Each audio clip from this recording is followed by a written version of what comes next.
إلا بالله العلي العظيم. سبحانك لا علم لنا إلا ما علمتنا إنك أنت العليم الحكيم.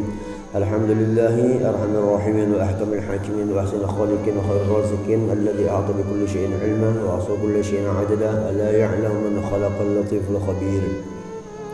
له ملك السماوات والأرض يحيي ويميت وعلى كل شيء قدير. هو الأول والآخر والظاهر والباطن وبكل شيء عليم. الحي القيوم وسع كرسيه السماوات والأرض ولا يؤوده حفظهما وهو العلي العظيم. أحمده على من علم وألهم وأنطق وفهم وفتح ومنح. ما يفتح الله للناس من رحمة فلا ممسك لها وما يمسك فلا مرسل له من بعده والعزيز الحكيم. وصلى الله وسلم على سيدنا مولانا محمد أرسله رحمة للعالمين وخاتم به النبيين وجعله سيد المرسلين وعلى آله وأصحابه والتابعين لهم بإحسان إلى يوم الدين. أما بعد، فهذه فصول علمية قيدناها وأصول حكمية نبهناها عليها مما قد ينسيه في الخاطر عند المذاكرة والتذكير والنظر والاعتبار.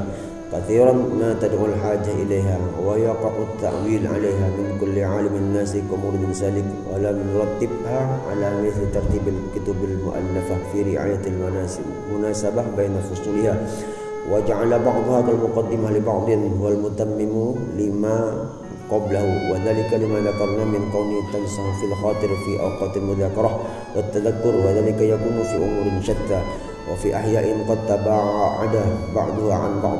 فذلك ترى هذه الفصول كأن كل فصل منها مستقل بنفسه ليس له ارتباط ظاهر بما قبله ولا بما بعده. هذا هو الأكثر مما هو المعظم فيها والمعظم، وإن اتفق خلافه فيكون قليلا منا لأمر اقتضاه. وقد اشتملت هذه الفصول على أمور كلية وحكم جملية، بحيث لو أراد العالم المتسع في العلوم أن يجعل كل فصل منها تأليفا مستقلا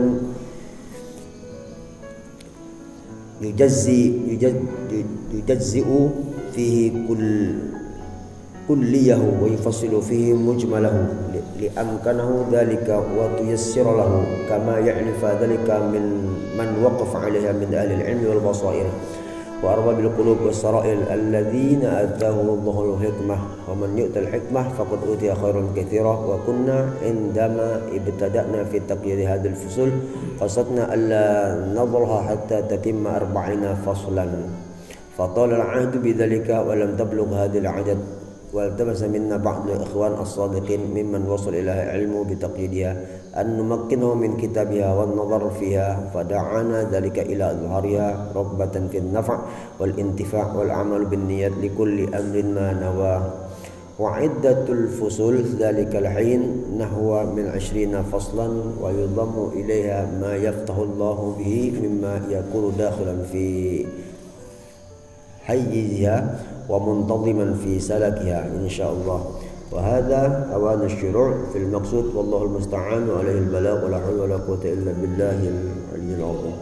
لا حول ولا قوة إلا بالله، ولا حول ولا قوة إلا به تبارك وتعالى، وحسبنا الله ونعم الوكيل، وما توفيقي إلا بالله، عليه توكلت وإليه أنيب. Jadi alhamdulillah pada pagi ini kita diberikan Allah Ta'ala nikmat bisa melaksanakan sholat subuh berjamaah, dan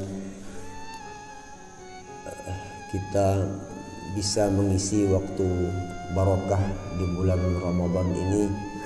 Mudah-mudahan Allah limpahkan banyak rahmat buat kita.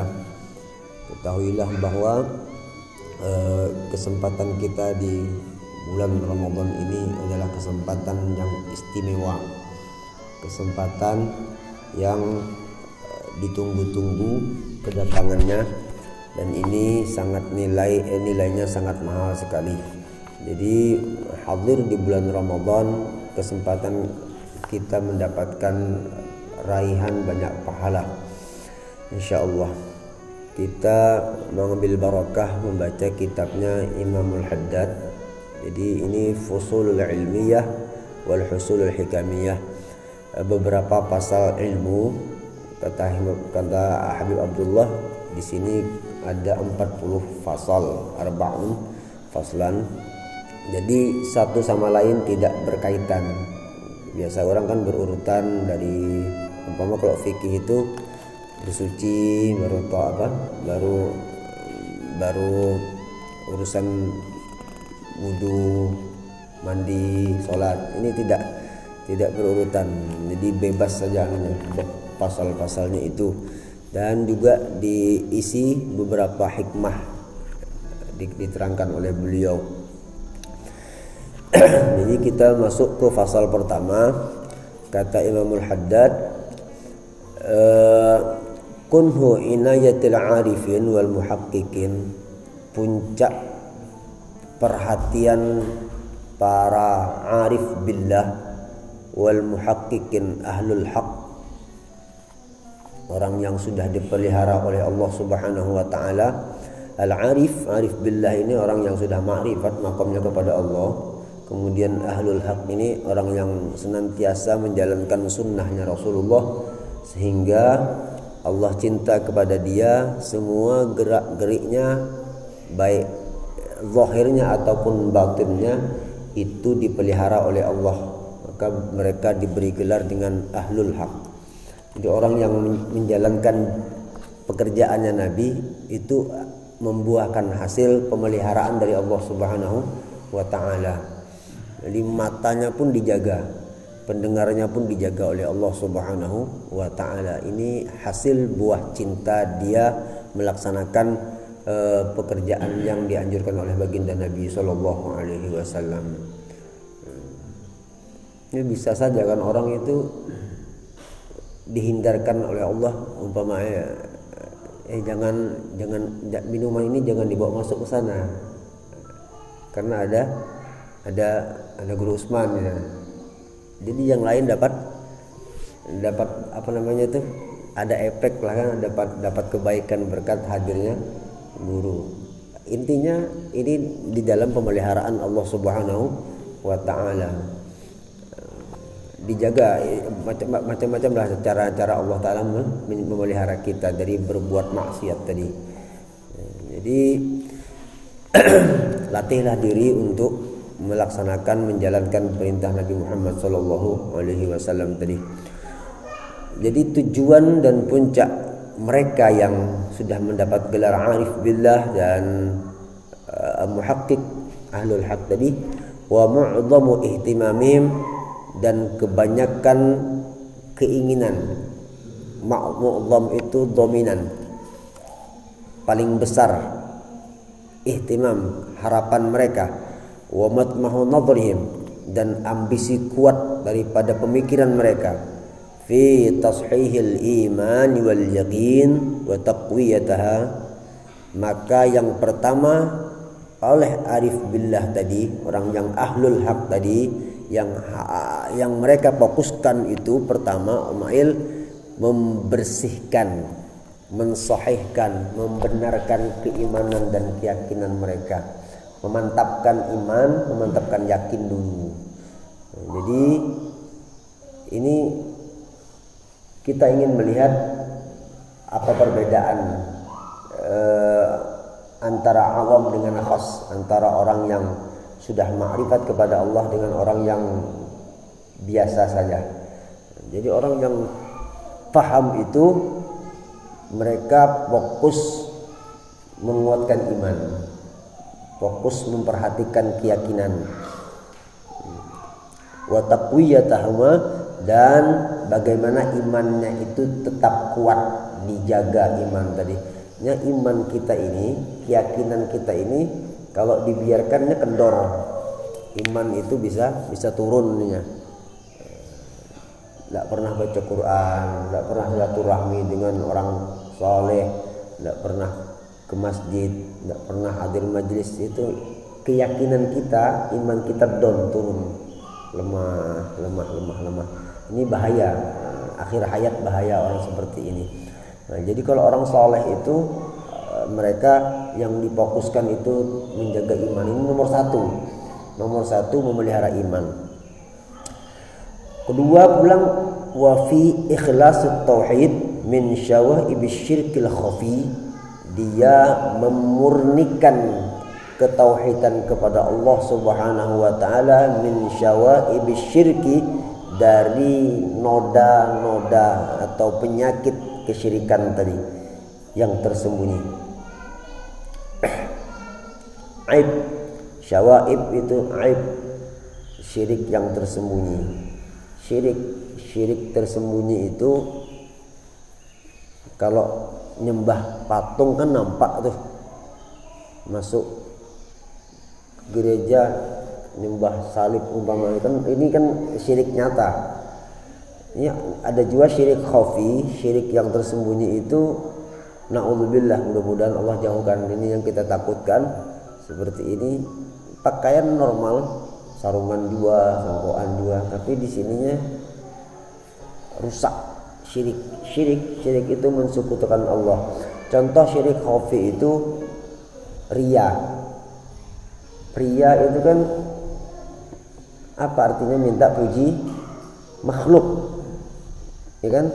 Riya itu minta puji makhluk, menyombongkan diri, membanggakan diri. Kalau orang tidak ada, sholatnya biasa, pakaiannya tidak sempurna. Nah, kalau sudah di tengah halayak ramai, pakailah pakaian yang baik, rapi penampilannya, minta dipuji makhluk. Riya. Nah, maka riya ini kata ulama, ar-riya syirkul khafi, itu termasuk syirik yang tersembunyi. Na'udzubillahi min dzalik. Nah, kita tanpa sadar, ada orang yang tampak dalam kesadarannya dia syirik khafi tadi. Jadi mereka di awal adalah untuk fokus memurnikan, memantapkan ketauhidan supaya jangan goyang. Lillahi ta'ala.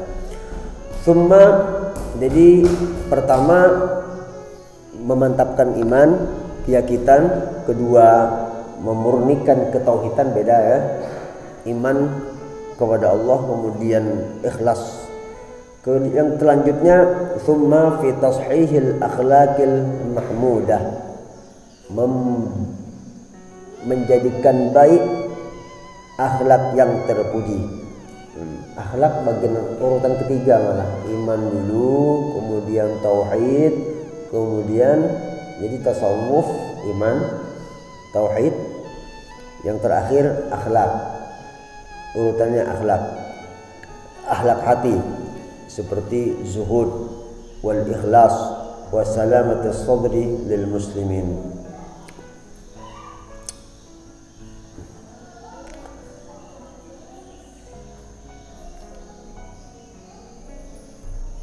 Wa fi nafy al akhlaq al madhmumah wal hirsi wal riya wal kibr. Thumma fi tashih al a'mal as salihah al zahirah. Kemudian dia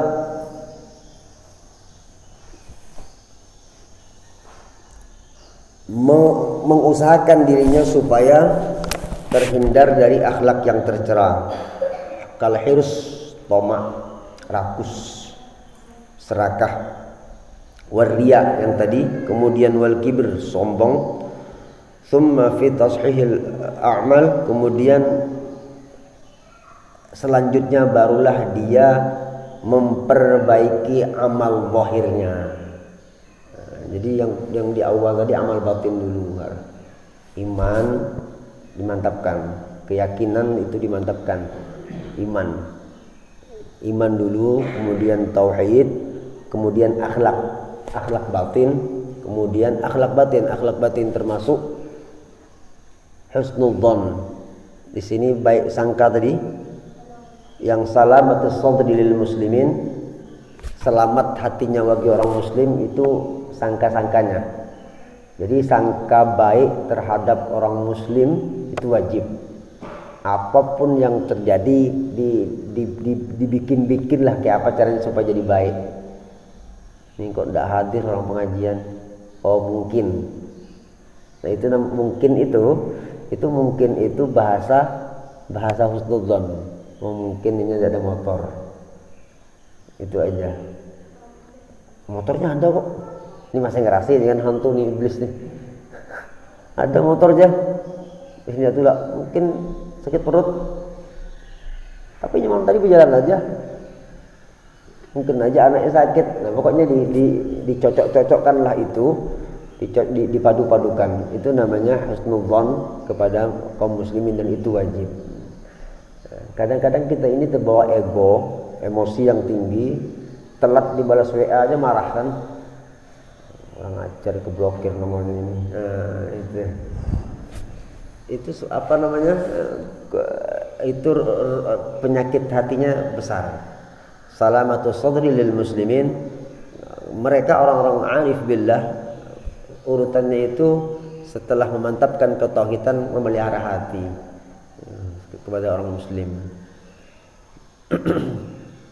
Maka kalau suudzon, naudzubillah, kalau sangka buruk di hati, itu bahayanya bisa suul khotimah.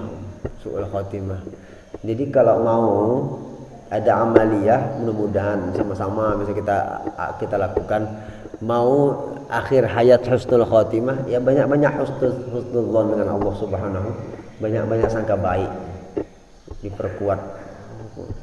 Ini pakaian hati tidak nampak kalau ini, mana ada orang tahu kita melakukan ini, orang ini suudzon atau husnudzon, sangkanya baik atau sangkanya buruk, mana ada yang tahu. Bahkan malaikat pun tidak tahu ini, karena pekerjaan hati.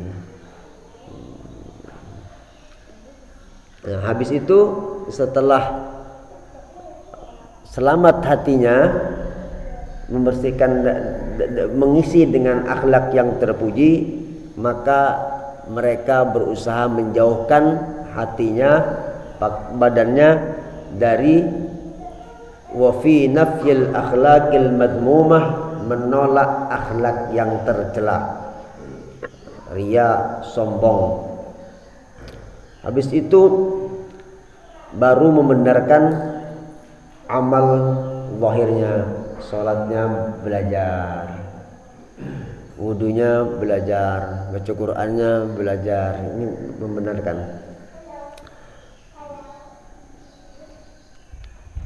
Wa fil ihtiras minal a'mali sayyi'ah, dan memelihara diri dari pekerjaan yang buruk. Wa fi tashihi umuril ma'ashi wan nadhar fiha. Nah, habis itu baru berpikir urusan usaha. Dan tadi kan kita tidak bicara usaha nih, iman, tauhid, akhlak zahir, akhlak batin. Habis itu baru menjauhkan dari perbuatan yang mungkar. Habis itu baru berpikir lagi, thumma fi tashihil umuril ma'ashi wal nadhri fiha, kemudian memperbaiki perkara usaha. Umurul ma'ashi, kehidupan.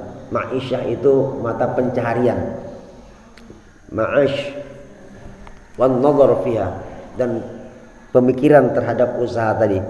Wa husnit tadbir, dan memperbaiki cara mengatur laha bagi usaha tersebut, ala tariqil war'i wan nasah, atas jalan wara' wan nusuh, sama, wal akhdhi bil qana'ah wat taqallul minha, dan mengambilnya dengan cara merasa cukup dan tidak banyak-banyak. Ini Habib Abdullah mengisahkan orang wali itu kayak apa, keadaannya seperti apa, hati mereka seperti apa. Jadi kalau urusan dunia mereka itu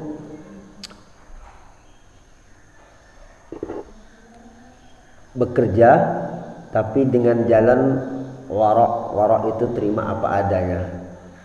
Kemudian akhdhu bil qana'ah wa taqallul, sama, tidak terlalu memaksakan diri untuk hasil yang maksimal. Itu.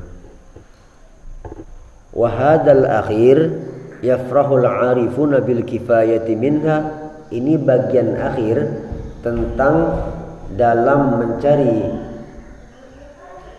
kehidupan dunia ini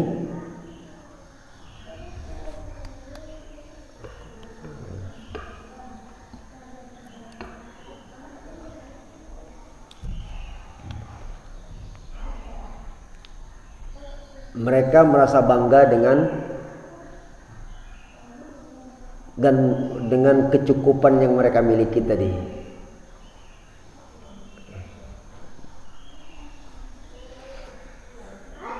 Tidak bernafsu, tidak bernafsu cari harta banyak itu tidak bernafsu. Jadi seadanya yang dimiliki itu sudah yang dibanggakan gitu. Tadi bukan menyesahkan melarang orang supaya banyak duit kan. Inilah keadaan arif billah yang ma'rifat kepada Allah, yang ahlul haq tadi itu berusaha jua tapi tidak memaksakan diri untuk mendapatkan hasil yang banyak tadi itu. Tidak, mereka bahkan senang dengan hasil yang ada tadi, cukup dengan sedikitnya harta tadi, seadanya. Dulu Allah yarham Nurul Syukur, pimpinan Darussalam kan, itu beliau muhaddis, ribuan hadis hafal dan jadi pengasuh Darussalam pondok kita di Martapura, tambahan lagi jadi pimpinan Masjid Jami Al-Karamah itu kan. Beliau sampai akhir hayat tidak punya rumah ya. Sampai wafat tidak punya rumah. Jadi rumah yang ada itu ya rumah jatah untuk guru-guru ditinggali. Kalau meninggal ya enggak, bukan waris yang ngambil kan, karena jatah dipinjami aja rumah. Nah, ini orangnya alim, andai kata mau rumah besar dapat gitu, dapat beliau. Tapi beliau menikmati dengan hidup yang seperti itu. Ini langka Pak sebetulnya lah. Kita nih sudah ada biji rumah bagus, nah, tambahi lagi sebelahnya, dilebari lagi. Nah,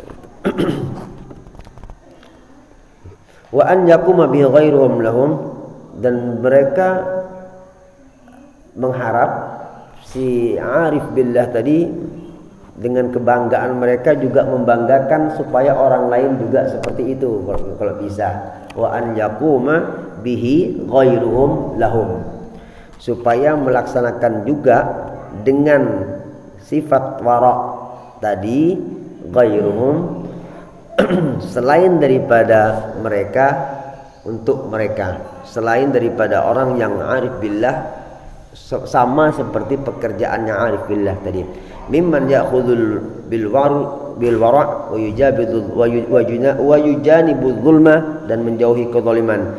Jadi tetap sifat wara', menjaga hukum syariatnya tadi, yang berusaha itu tetap dikontrol.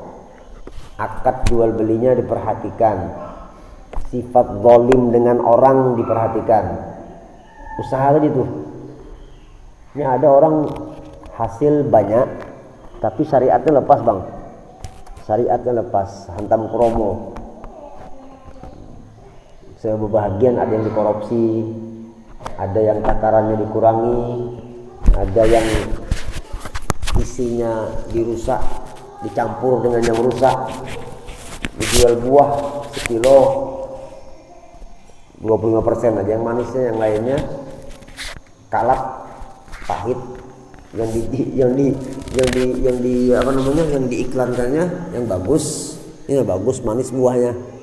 Nah, ini namanya berusaha dengan jalan yang tidak wara', tidak apik, tidak teliti dengan hukum. Berusaha juga tapi dengan sifat teliti sesuai dengan tuntunan tadi. Kemudian tidak zalim, wa yujanibu dzulma. Ini plot wilayah, awas tak boleh ngambil, ini jatahku sudah di sini. Zalim ya, zalim itu namanya zalim. Paham seorang lain insyaallah paham arti zalim itu seperti apa kan Umail. Saya dikit pokoknya main hakim seorang saja, tidak ada hukum lagi di dunia ini. Hukum ini yang dipakainya. Ini zalim yang tingkat dewa, yang tingkat tinggi. Fa'lam wa fihim. Jadi poinnya mereka memperbaiki iman, kemudian membersihkan ketauhidan, memelihara akhlak batin dan akhlak zahir, kemudian kalau berusaha dengan jalan syariat. Itulah tadi kuncinya ya, berusaha itu tetap syariatnya jalankan. Berusaha syariatnya jalankan dan jangan zalim. Jangan zalim. Fa'lam wa fihim, pahamilah dan ketahuilah. Nah, itu sifat arif billah, orang-orang yang dikatakan wali Allah Ta'ala seperti itu sudah pekerjaannya. Kemudian wa ghayatu inayatil ghafilin wal mukhallitin, adapun ujung atau puncak perhatian orang yang lupa kepada Allah, ini lawannya yang tadi, kebalikan yang tadi. Wal mukhallitin, orang yang suka mencampur adukkan buruk dengan jahat. Wa ma'dhamu ihtimamihim, dan kebanyakan daripada harapan orang yang lupa kepada Allah itu seperti apa? Fima tastaqimu bihi ahlul ma'isyah, mereka senantiasa memikirkan, tastaqim itu senantiasa, bihi ahwalul ma'isyah, urusannya tidak memperkuat iman, tidak menjaga tauhidnya, tidak memelihara akhlak batinnya dengan sifat yang tadi, tidak menjaga diri dari yang maksiat. Apa yang mereka pikirkan? Tastaqimu bihi ahwalul ma'isyah, yang ada di otaknya tidak ada lain kayak apa caranya supaya dapat duit banyak. Itu aja urusannya. Ini ahlul ghafilin namanya. Ahlul ghafilin yang ada di otaknya itu tidak ada lain, dunia aja. Ini dianggap orang yang lupa kepada Allah Subhanahu wa Ta'ala. Kalau orang yang orang wali tadi kan banyak tuh susunannya kan. Susunannya mulai menjaga iman, memelihara tauhid. Nah, kalau ini ahlul ghafil, orang yang dianggap lupa kepada Allah, itu di kepalanya, di pikirannya tidak ada lain, duit lagi. Malam siang duit aja dipikirkan. Duit ini kan sejenisnya lah, sejenisnya. Wa tatayassaru bihi asy-syahawati wal ladzati.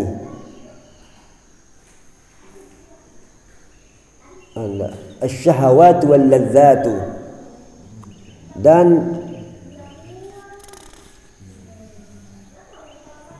dengan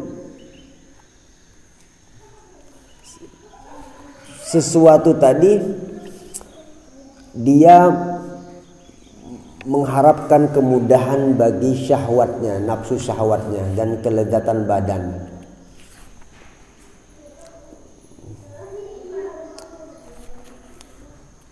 Minal mata'im wal malabis wal manakih. Satu, orang dianggap lupa itu pikirannya tidak ada lain kecuali harta. Yang kedua, yang dipikirkannya kayak apa caranya supaya nafsu ini tersalurkan. Tatayassaru bi syahwat, supaya syahwatnya lancar, nafsu syahwatnya, keinginannya nih, mau beli motor, mau heavy, mau ke pantai, mau pesta. Ini kan bawaan daripada nafsu syahwat. Itu yang ada di otak orang yang dianggap lupa kepada Allah. Kemudian dan bernikmat-nikmat untuk badan. Minal mata'im. Hari ini makan apa kita? Udang, galah 2 kilo sekali beli. Padahal orangnya 3 aja. Masak 3 kilo udang. Nafsu syahwat, mata'im yang dipikirkan. Jadi ahlul ghafil pikirannya makan, pikirannya duit, yang dianggap lupa kepada Allah tadi itu. Tidak ada mikir akhlak, tidak ada mikirkan anak supaya jadi alim, tidak ada memikirkan diri ini supaya selamat hatinya dari dari suudzon tadi itu, enggak mikirnya. Pikirannya sampai kemana lagi cari pitis ini. Gitu sudah. Wal malabis, pakaian yang mahal-mahal. Sudah ada baju di rumah selemari, buka lagi online, melihat lagi. Mau dibuka tokonya tuh udah pasti ya kepengen kan. Apalagi setiap hari buka Shopee, buka Lazada, setiap hari tukang paket lewat ke rumah kita, datang ngetok lagi ngantar, tidak ada selesai-selesainya. Nafsu syahwat itu namanya malabis. Beli lagi gincu 5 sudah disusun lemari, warnanya gitu ya, abang terus tidak ada bedanya. Beli lagi HP, malah habis. Pokoknya ini otaknya orang yang ghafil, orang yang lupa tadi ya, seperti itulah. Kemudian wal manakih, duit, makanan, bukan tidak boleh jujur, tapi jangan ini yang jadi fokus utama kita. Bukan ini jadi target kita tadi itu. Kita target memelihara iman harusnya gitu. Adanya ndak di hatinya yang dipikirkan duit, makanan, pakaian. Nah, yang laki-laki wal manakih, habis kawin cerai kawin lagi. Cerai kawin lagi. Untung kawin. Kalau ndak pakai kawinan itu bahaya, ahlul maksiyah jadinya. Wa fi jam'il awal amwal, dan mengumpulkan harta sebanyak-banyaknya, waddikhariha lidzalik, menyimpan hartanya untuk bernikmat-nikmat, walima fi makna, dan makna yang serupa. Thumma inna man tanabbaha minhum qalilan wamtadda nadruhu nadara fi tashihil a'mal min at-ta'at adh-dhahirah. Kemudian dari sekian banyak umat manusia yang lupa, yang ghafil tadi, ghafil itu artinya lupa, orang yang lupa kepada Allah, yang di otaknya hanya harta, pakaian, makanan. Ada segelintir orang yang Allah kasih perhatian, tanabbah tadi. Wamtadda nazruhu, ini tadinya tenggelam total dalam lautan kelupaan tadi pesta pora hari-hari, pokoknya sudah duit banyak, semua pencairan, pakaian beli sebanyak-banyaknya. Nah, ada orang yang seperti ini diberikan Allah hidayah. Tanabbah itu bisa maknanya diberikan hidayah. Summa inna man tanabbah. Kemudian ada orang yang mendapat hidayah di antara manusia yang banyak yang lupa tadi. Makanya kita tidak boleh seuzon dengan orang yang ahlul maksiat tadi kan. Ini komplek kerjaannya maksiat. Kita semuanya ahli neraka. Tidak boleh seperti itu kan. Nah, maka ada orang yang segelintir itu diberikan Allah Ta'ala hidayah, dan terus menerus pemikirannya itu fi tashihil a'mal ta'atul zahirah. Lalu si ahli lupa kepada Allah tadinya, pulang ke rumah berpikir, aku ini sembahyangku belum baik, aku belum bisa mandi wajib, wuduku masih salah, kayak apa yuk caranya kumpul dengan guru belajaran. Ada kan kadang-kadang di hati seperti itu ada. Kalau ini namanya orang yang tanabbah, diberikan sedikit hidayah oleh Allah Subhanahu. Padahal sebelumnya tadi inya di dalam lautan kelupaan. Yang dipikirkannya apa? Inya mau belajar fikih, mau belajar syariat. Kayak apa supaya sembahyangku ini belum pas lagi, belum bujur. Bagus lah ini, bagus saya lah, bagus. Cuman masih kurang tepat pemakaian. Masih kurang tepat, menyadari kekurangan diri dan hingga ingin belajar tentang kebaikan syariatnya tadi, pekerjaan zahirnya tadi. Kemudian barunya habis belajar akhlak, habis belajar sembahyang dapat, barunya belajar tasawuf, belajar akhlak, belajar adab. Kemudian tsumma fil akhlaqil batinah, kemudian barunya belajar penyakit hati tadi itu, dibuanginya sifat pemarah, dibuanginya sifat sombong, dibuanginya sifat buruk sangka. Kemudian summa fima yaqwa bil iman, barunya ngurusi iman, barunya ngurusi iman supaya imannya kuat kayak apa.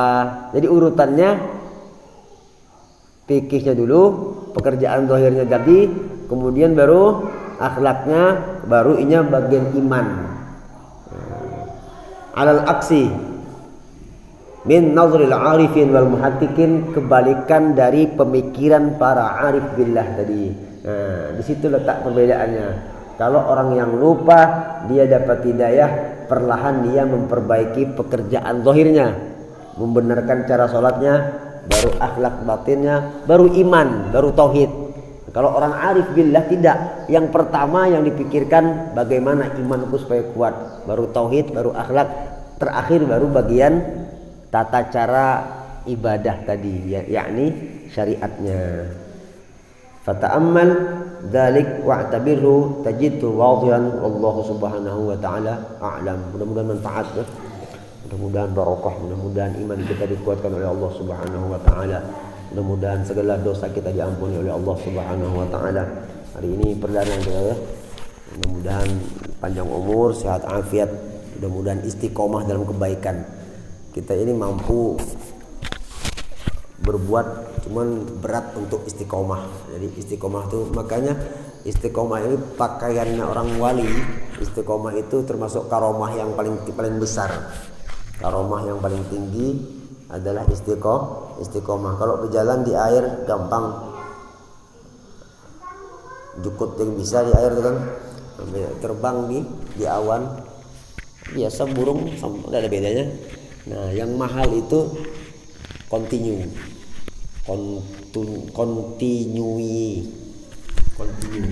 Yang mahal itu istiqomah. Kita istiqomah sholat maghrib berjamaah aja, bukan sholat maghribnya, enggak. Maghrib itu wajib kan, berjamaahnya itu gini, istiqomah kan mahal harganya, itu mahal jujur. Satu sholat aja, ada usah 5, satu aja tuh istiqomah kan, itu luar biasa sih. Kita berharap mudah-mudahan kita istiqomah dalam menuntut ilmu. Ini pekerjaan yang dicintai oleh baginda Nabi Muhammad dan mahal sekali harganya. Mudah-mudahan kalau kita berdoa, mudah-mudahan kita ini wafat dalam keadaan menuntut ilmu. Kita mati dalam keadaan jihad. Mulai rumah berangkat, mau pengen belajar mengaji, belajar di jalan kumat asam urat stroke, meninggal umpamanya kan, itu dapat pahala jihad. Wallahu a'lam.